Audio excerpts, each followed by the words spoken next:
Hi, it's me again with Corel Draw Tips and Tricks. Neat little floral design made with this. Really easy to make. I don't know that you'll ever make it, but you might learn a few tools. Get an ellipse, hold down the control button, make it perfectly round. Hit the plus key on your keyboard, and we're going to move. I normally stop about right there, but I'm going to make it a little thinner.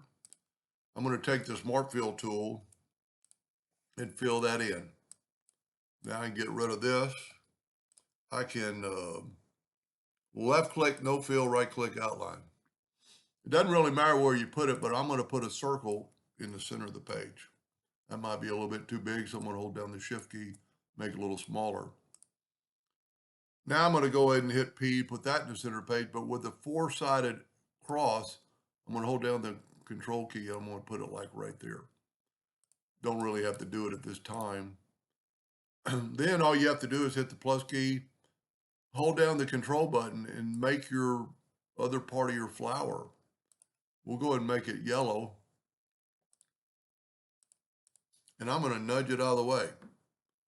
Now I'm going to take the other one, delete it, and turn it yellow. Now they're on the exact same spot, so I'm going to grab it, holding down the control key, and just kind of place it like right.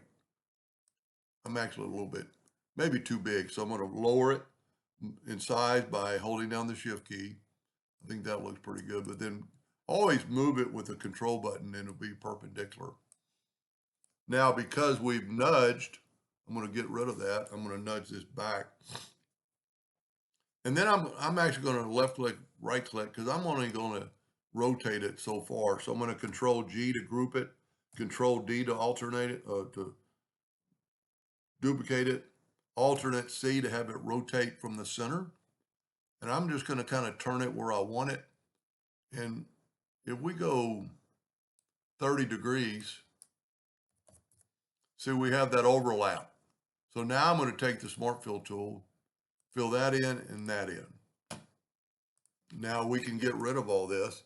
And instead of rotating that object, you know what I'm going to go and do? Well, let's see what it looks like.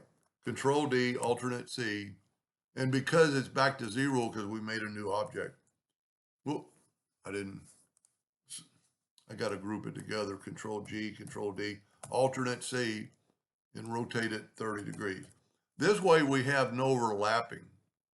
And what we're going to do now, we're going to get the, you know what, we're going to ungroup it. And I'm going to get the interactive fill tool on this piece. And I'm going to swipe over here and I'm going to put an orange. Whoop, I missed it. See, and that way it's behind, but it's not really behind, it's just not there. So let's go ahead and group this together, Control G. Now we're still at 0. So I'm going to Control D, Alternate C, and rotate it another 30 degrees. And see, now your parts will never overlap because they're like that. I really should have made the, you know what, I'm going to make the bigger part of the petal a little better color too. So I'm going to ungroup it. I'm going to grab the bigger part of the petal. I'm going to get the interactive fill tool. I'm going to maybe see what it looks like just orange on the tip. Maybe too much. There you go.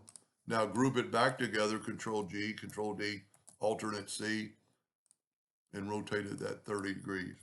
And this would be a good one to use the transformation docker on, but since you're already right here, we'll go ahead and make that yellow, take away the outline, grab it, get the interactive fill tool, swipe across it, but then go up here and get elliptical. And we'll make it about that size and we'll put orange in the middle.